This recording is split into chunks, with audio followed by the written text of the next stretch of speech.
In this morning's Breakfast Bible Bite, we will see that sanctification is an essential part, an essential step in our transformation.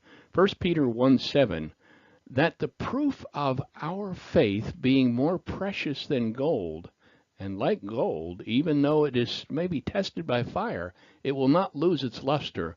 We also are continually tested by fiery trials, as the dross of rebellion is removed from the deep crevasses of our mind. It will result in becoming more like Christ in thought and action, to the praise and the glory and the honor as the revelation of Jesus is exposed through our walk.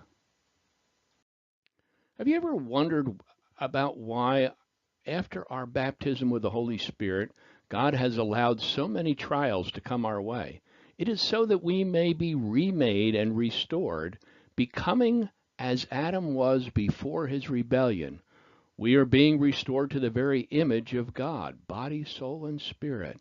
When we take on the image of our Creator, it is pleasing to Him. Colossians 3:10 reads, "In the place of our old nature, we have clothed ourselves with a brand new nature that is continually being renewed as we learn more and more about Christ, who has created this new nature within us."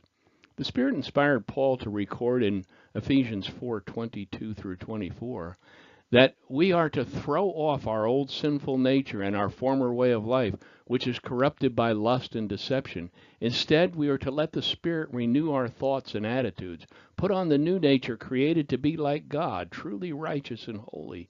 Even though we are tested by fire, at the end of that trial, those who are sold out to Christ will be found praising God and giving glory and honor to Jesus, our Messiah.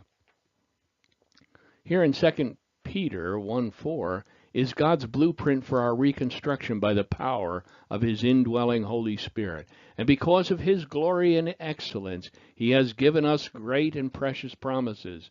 These are the promises that enable us to share His divine nature and escape the world's corruption caused by human desires. Remember this often overlooked mandate in Hebrews 12:14. Pursue peace with all men and the sanctification without which no one will see the Lord.